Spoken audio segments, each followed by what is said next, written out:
अस्सलाम वालेकुम। Master concept में आज हम बात करेंगे डेरिवेटिव के ऊपर। डेरिवेटिव हमारा कैलकुलस के अंदर बहुत ही इम्पोर्टेंट टॉपिक है और डेरिवेटिव को जब एक्सप्लेन किया जाता है, अगर हम उसे स्टेप बाय स्टेप एक्सप्लेन करें तो बात उस तरह से क्लियर नहीं होती जैसे कि एक जनरल लेक्चर दिया जाता है। इस सिलसिले में आपको हम एक जनरल लेक्चर देंगे जिसके अंदर डेरिवेटिव आपको शुरू से लेके आखिर तक समझ आए। तो हम चलते हैं डेरिवेटिव के ऊपर। तो जब हम डेरिवेटिव फाइंड आउट करते हैं तो उस टाइम डेरिवेटिव को रिप्रेजेंट किया जाता है dy/dx से या फिर f' से।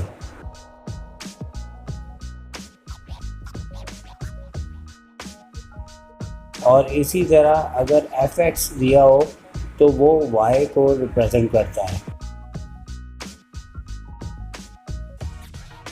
हमारे पास डेरिवेटिव बेसिक कॉन्सेप्ट इसका जो है वो हम किस तरह से अपना क्लियर करेंगे कि हमारे पास, जैसे कि हमने शुरू में फिगर दिखाई और उसमें भी हमने बताया और अभी भी आपको ये बताएंगे कि हमारे पास कई किस्म की इक्वेशंस होती हैं, फंक्शंस होते हैं और वो फंक्शन जिस तरह से लिखे जाते हैं हम आपको बताते हैं वो फंक्शन कैसे लिखे जाएंगे।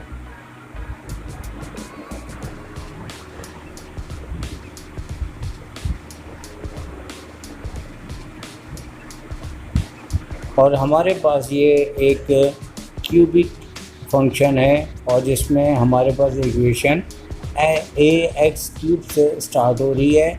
और अगर हम इसका कर्व बनाएं ग्राफ के ऊपर तो उसकी 2 पॉसिबिलिटी है, या तो ये पहली शक्ल की तरह होगा या फिर ये दूसरी शक्ल का होगा। बेसिकली ABC इसमें कांस्टेंट्स हैं और इसको हमारे पास जो है वो रिप्रेजेंट किया जाता है। एक हम और ले लेते हैं, एक 4 पावर का एक फंक्शन ले लेते हैं और इसके अंदर भी हम बात करेंगे तो आपको ज़्यादा समझ आएगी। तो इसको y के इक्वल दिया जाता है और कभी कभार fx दिया जाता है।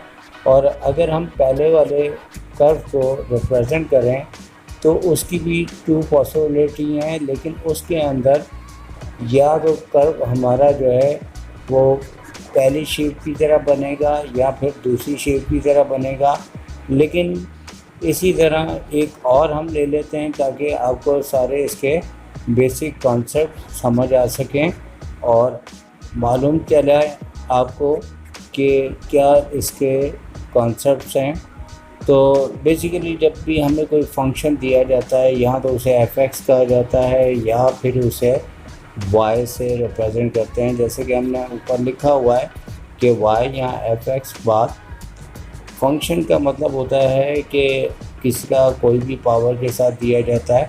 अभी आप ये देखें कि हमने अभी जो इक्वेशन लिखी ये बिल्कुल स्ट्रेट है और इसके अंदर कोई भी आपका कर्व नहीं बन रहा। अब देखें, सबसे पहले आपने याद ये रखना है कि जैसे हमारी पहली इक्वेशन है उसके अंदर अगर x की पावर 4 है तो हमारे पास 3 कर्व बनेंगे और अगर x की पावर क्यूब है तो आपके 2 कर्व बनेंगे और इसी तरह अगर पावर 2 है तो 1 कर्व बनेगा। और लाइन अगर बिल्कुल सीधी है तो इसके अंदर कोई भी कर्व नहीं बनेगा, बिल्कुल स्ट्रेट लाइन बनेगी।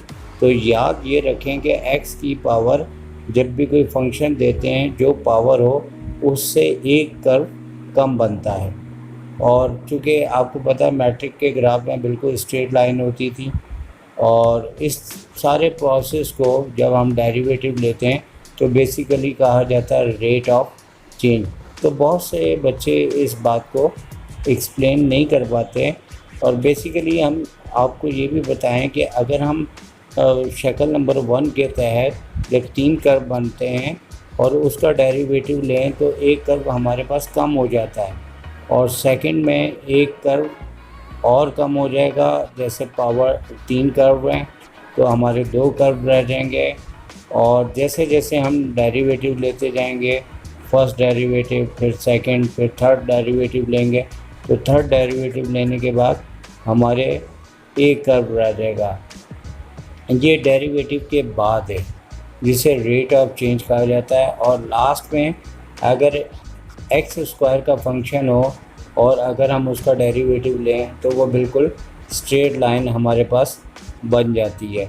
तो बेसिकली इससे जो हम डेरिवेटिव से काम ले सकते हैं उसमें find the value of sine 44 degree, tan 61 degree, cos 59 degree कोई भी ले सकते हैं। इसी तरह और भी इससे डेरिवेटिव से काम लिए जा सकते हैं।